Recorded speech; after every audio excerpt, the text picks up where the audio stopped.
सभी लोगों को नमस्कार, प्रणाम। उम्मीद करते हैं कि आप सब लोग जो हैं अपना ख्याल रख रहे हैं और फेसबुक लाइव के माध्यम से आप लोगों के बीच आने का मौका मिला। हम सब चाहते हैं कि आप सब लोग सुरक्षित रहें, स्वस्थ रहें और सावधानी को बरतने का काम करें। बहुत ही तेज़ी से कोरोना जो है वो फैल रहा है। इसको देखते हुए सरकार ने लॉकडाउन भी किया था और 16 तारीख के बाद भी ये कंटिन्यू रहेगा, ऐसा हमको समाचार के माध्यम से सूचना मिली है कि और 15 दिन जो है लॉकडाउन को बढ़ाया गया है। तो इस बीच में आप लोगों के बीच आने का मौका मिला। आपको ध्यान होगा मार्च के महीने से लेकर के पूरा मई महीना जो है लॉकडाउन रहा और लॉकडाउन के पीरियड में भी बिहार का जो है आंकड़ा वो तेज़ी से बढ़ा है। संक्रमण जो है तेज़ी से बिहार में फैला है। बिहार में भयावह स्थिति हो गई है। बिहार में ऐसी स्थिति आई है कि मुख्यमंत्री आवास में 85 लोग पॉजिटिव पाए जाते हैं। मुख्यमंत्री के परिवार के लोग जो हैं वो पॉजिटिव पाए जाते हैं। मुख्यमंत्री खुद क्वारंटाइन हो रखे हैं। डिप्टी सीएम उनका पूरा ऑफिस संक्रमित हो चुका है। बिहार सरकार के कई एक मंत्री कोरोना पॉजिटिव पाए गए हैं। कई विधायक जो हैं बिहार भर में चाहे किसी भी दल के हों उनका भी जो है पॉजिटिव पाया गया है। कई बड़े अधिकारी हों उनका भी पाया गया है। ये कई डॉक्टर, नर्सेस, पुलिस कर्मचारी भी पॉजिटिव पाए गए हैं बड़ी संख्या में। अस्पताल के डायरेक्टर भी पॉजिटिव पाए जा रहे हैं। तो ये भयावह स्थिति पूरे बिहार में जो है कोरोना को लेकर के फैली है। बीजेपी कार्यालय में लगभग 100 लोगों का सैंपल लिया गया और 100 लोगों में से 75 लोग जो हैं पॉजिटिव पाए गए हैं। आपको सबको पता है कि बीजेपी के लोग जो है वर्चुअल रैली कर रहे हैं, डिजिटल रैली कर रहे हैं और लगातार उनके कार्यालय में कोई भी सोशल डिस्टेंसिंग बरती नहीं गई। 2 गज की दूरी सब लोग भूल गए। सब लोगों को चुनाव की चिंता है। सत्ता में बैठे हुए दल नीतीश जी हों या बीजेपी के लोग हों, उनको सत्ता में बने रहने का जो नशा है उसको लेकर के वो लोग चिंतित हैं। कुर्सी की परवाह है, गरीबों की परवाह नहीं है। हम तो बीजेपी के लोगों से पूछना चाहते हैं कि 100 सैंपल में से 75 लोग पॉजिटिव पाए गए और आप लोग वर्चुअल रैली हर जगह कर रहे हैं, तो आप तो कोरोना फैलाने का काम कर रहे हैं। और ये कौन से जमात के लोग हैं जो कोरोना फैला रहे हैं? अभी भी वर्चुअल रैली में लगे हुए। यहाँ लोगों का ज़िंदगी मौत पे सवाल उठ रहा है। अस्पतालों की स्थिति देखी जाए तो कोरोना पेशेंट से पड़े हुए लाशें पड़ी हुई हैं, कोई उठाने वाला नहीं है। अस्पतालों में गंगा नदी में लाशों को गिराया जा रहा है। एकमात्र अस्पताल है एनएमसीएच, कोरोना के लिए डेडिकेटेड अस्पताल बनाया गया। थोड़ी सी बारिश में पानी में डूबने लगता है और आप लोगों को चुनाव की चिंता है, ना कि लोगों की जान की चिंता है। सरकार के लोगों से हम इतना ही पूछना चाहते हैं कि आखिर लॉकडाउन क्यों हुआ है। जाहिर सी बात है कि लॉकडाउन इसलिए हुआ है कि भयावह स्थिति जो है वो पूरे बिहार में पैदा हुई है और संक्रमण जो है तेज़ी से फैल रहा है। हम लोग लगातार कहते रहे हैं कि बद इंतज़ामी नीतीश जी के सरकार में रही है, ना मज़दूरों के लिए उन्होंने कुछ किया, ना संक्रमण रोकने के लिए कोई अहम कदम या इंतज़ाम सुविधा। छोटी सी अगर हम बात करें तो टेस्टिंग की संख्या भी वो नहीं बढ़ा पाए।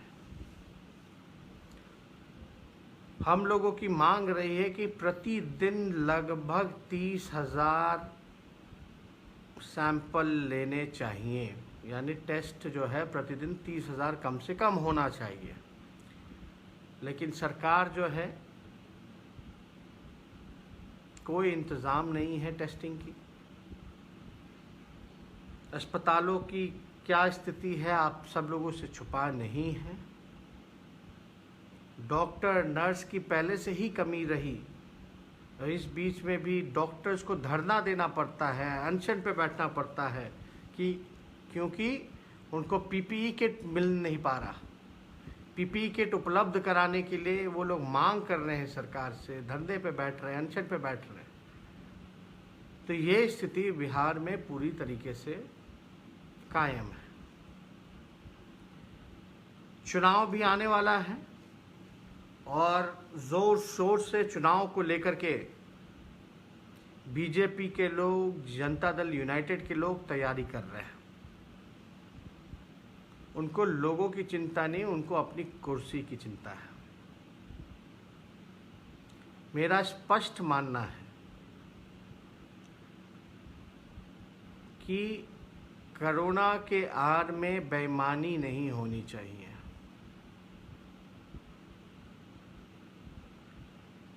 कोरोना के आड़ में बेईमानी नहीं होनी चाहिए, बल्कि फेयर इलेक्शन होना चाहिए। दो चीज़ें हैं। अगर नीतीश कुमार जी और सरकार को लगता है कि कोरोना कोई खतरा नहीं है, कंट्रोल में है, तो आप परंपरागत तरीके से चुनाव कराएं जहां जनसंवाद होना चाहिए। लोगों के बीच जाके हम कैंपेन कर सकते हैं। लेकिन आप कहते हैं कि कोरोना है और उसके आड़ में आप कहते हैं कि वोटर 35% जो वोटर जो 65 साल के ऊपर बोलते हैं घर से वोट देंगे, तो हमें पूरी शक है कि इसमें बेईमानी हो सकता है। 65 साल के ऊपर वाले लोग चुनाव लड़ सकते हैं, लेकिन बूथ पे जाके वोट नहीं दे सकते। ये कैसा नियम है कि 65 साल के ऊपर वाले लोग चुनाव लड़ सकते हैं लेकिन वोट नहीं दे सकते बूथ में जाके। मुख्यमंत्री जी, अगर कोरोना है तभी आपने लॉकडाउन किया है, यानी सिचुएशन जो है कंट्रोल में नहीं है। अगर कोरोना खतरनाक है, लोगों के मौत पे, जिंदगी पे सवाल उठ रहे हैं, इससे लोगों के जान को खतरा हो सकता है, तो चुनाव को टाला जाए। जब स्थिति कंट्रोल में हो जाए तब चुनाव कराया जाए। लाशों के ढेर पे चुनाव नहीं होना चाहिए। आप क्या चाहते हैं?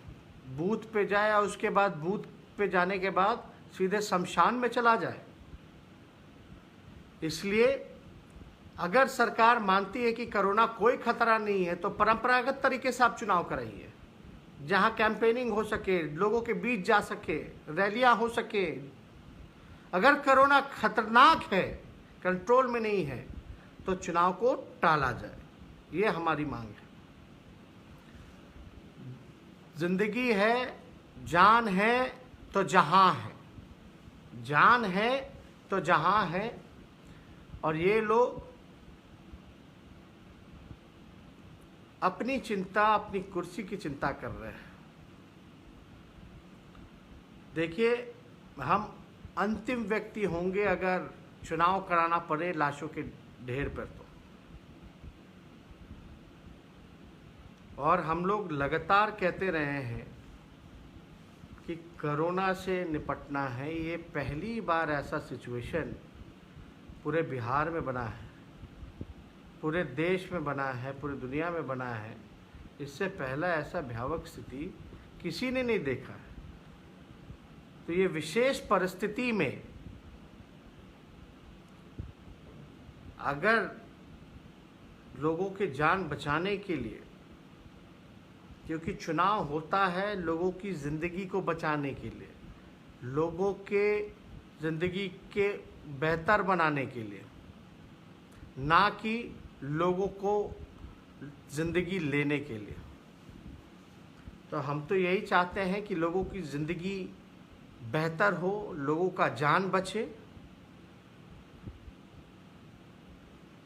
लेकिन सत्ता में बैठे हुए लोग आनन फानन में, आपको सबको पता है कि ये लोग अपनी कुर्सी के लिए चुनाव चाहते हैं। चुनाव का यही मकसद है कि लोगों का जान बचाया जाए, लोगों की ज़िंदगी को बेहतर बनाया जाए, या चुनाव की वजह से लोगों का जान चला जाए। एक तरफ कोरोना, दूसरी तरफ पूरा बाढ़ से पटना, जल जमाव से पटना डूब रहा है। दूसरी तरफ आप चले जाइएगा, उत्तर बिहार जो है बाढ़ से डूब रहा है। जितनी भी नदियां हैं उसका जल स्तर जो है काफ़ी बड़ी संख्या में जो है बढ़ोतरी हो रही है। इस हालात में हमें नहीं लगता कि वोटिंग जो परसेंटेज जो होनी चाहिए, अगर अब इस स्थिति में अगर चुनाव हो तो हमको नहीं लगता 20 से 30% भी वोटिंग परसेंटेज टर्न आउट करेगा। लोग जूझ रहे होंगे अपनी ज़िंदगी को बचाने के लिए, घर बार को बचाने के लिए। इसलिए अभी हाल में लोगों की ज़िंदगी को बचाया जाए, कोरोना को हराया जाए, और चिकित्सा स्वास्थ्य पे ज़्यादा ध्यान सब लोगों को मिल करके देना चाहिए। हमने कई बार जो है प्रेस कॉन्फ्रेंस करके सरकार के बद इंतज़ामी को गिनाने का काम किया। नीति आयोग का रिपोर्ट को हमने सामने रखा, एनएचएम का रिपोर्ट हमने सामने रखा, यूनिसेफ का रिपोर्ट हमने सामने रखा, जिसमें कि साफ कहता है नीति आयोग कि बिहार सबसे फिसड्डी राज्य है स्वास्थ्य चिकित्सा के मामले में। पूरी तरीके से फेल हो चुका है। यानी बिहार का स्वास्थ्य व्यवस्था जो है वो आईसीयू में है। कई पदे जो हैं रिक्त हैं, भरा नहीं जा रहा। डॉक्टर का हो, नर्सेस का हो, या स्वास्थ्य कर्मियों का हो, कोई भी चीज़ें जो है बढ़ी नहीं जा रही, पद खाली है। तो हम ज़्यादा कुछ ना कहते हुए अपनी बात को हमने आप लोगों के सामने रखा। अब बीजेपी के लोग जो हैं वर्चुअल रैली करके जो है वो कोरोना फैला रहे हैं। आपने देखा होगा कि लगातार जो है 100 में से 75 लोग जो है पॉजिटिव पाए गए। ये कौन से जमात के लोग जो हैं अभी भी सुधर नहीं रहे, लोगों की फिक्र नहीं है। इसलिए आप सब लोगों को धन्यवाद देते हैं कि आप लोगों ने फेसबुक पे आप सब लोग जुड़े, बातों को सुना, और जो लोग सहमत होंगे वो सब लोग जो हैं बिल्कुल अपना ध्यान रखें और इस चीज़ को ज़्यादा से ज़्यादा और लोगों के बीच ले जाने का काम करें। इन्हीं चंद शब्दों के साथ आपसे हम विदा लेंगे और फिर आपसे जल्दी ही मुलाकात करेंगे, जुड़ेंगे। लेकिन अभी आप सब लोग अपना अपना ध्यान रखिए, मास्क पहनिए, इस बीमारी को हल्के में मत लीजिए। महामारी है, तेज़ी से फैलता जा रहा है। बहुत लोगों की मौतें हो रही हैं और सरकार को भी सबक सीखना चाहिए। बल्कि मार्च से मई पूरा लॉकडाउन रहा, कोई व्यवस्था नहीं की गई, संक्रमण और फैलता जा रहा है। अनलॉक के बाद तो पूछिए मत, बहुत तेज़ी से फैला है। तो इसलिए सरकार के लोगों पर अपने पर आई तो मुख्यमंत्री ने अस्पताल बना दिया सीएम हाउस को, लेकिन उन गरीबों का क्या होगा? जब मुख्यमंत्री तक पहुंच सकता है कोरोना, तो आप अंदाज़ा लगा सकते हैं हमारे गरीब भाइयों का क्या होगा, क्या हाल होगा। इसलिए आप सब लोगों से अलविदा लेते हैं। धन्यवाद। जय हिंद।